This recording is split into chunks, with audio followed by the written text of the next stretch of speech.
Do you know these companies were alleged to have committed forced labor, and because of that they could not export their product into the US? Loss of revenue worth hundreds of millions. Do you want that to happen to you?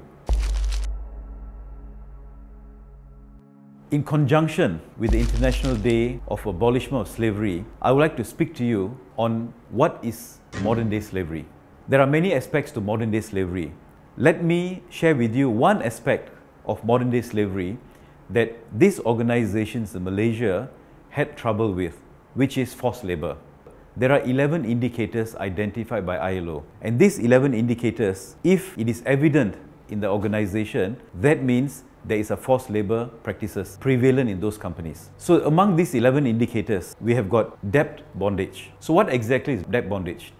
One example, foreign workers from another country pays thousands of ringgit to secure a job in Malaysia. And in order to repay the money that they've taken via a loan, for example, which comes with very hefty interest in most cases, they would need to work long hours, 7 days a week, 14 hours a day or even more, just in order to repay the loan. Now, another form of forced labor is abusive work and living conditions. So when we say abusive work and living conditions, the conditions in which these workers work and live is inhumane.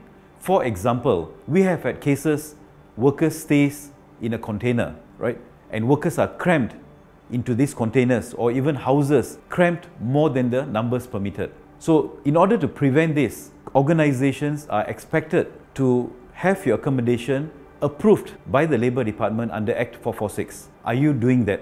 Now, from the perspective of the workers themselves, some of them may not know that they are in a condition that we can deem as slavery or modern day slavery. So for the employee, it may be a norm that I come to Malaysia to work.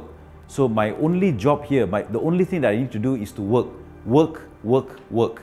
So when they are asked to work 14 hours a day, 16 hours a day, with very limited break, now they may not realize that that is against our Malaysian law, that is against international practices, which is forced labor.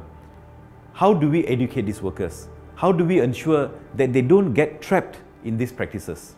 So once again, in conjunction with the International Day of Abolishment of Slavery, I would urge all employees in Malaysia to live up to what we preach. I'm sure you are aware, Malaysia has signed the Protocol of 2014 to the Prevention of Forced Labor Convention. Now this cannot be just a slogan.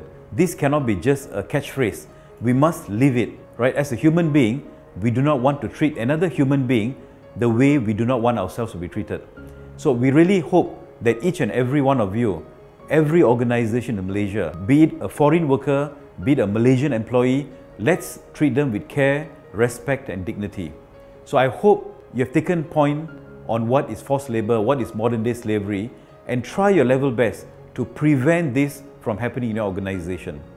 So with that, I hope we as a Malaysian citizen, as a Malaysian employer, as a Malaysian organization, we could get out of this current scenario that we are facing today.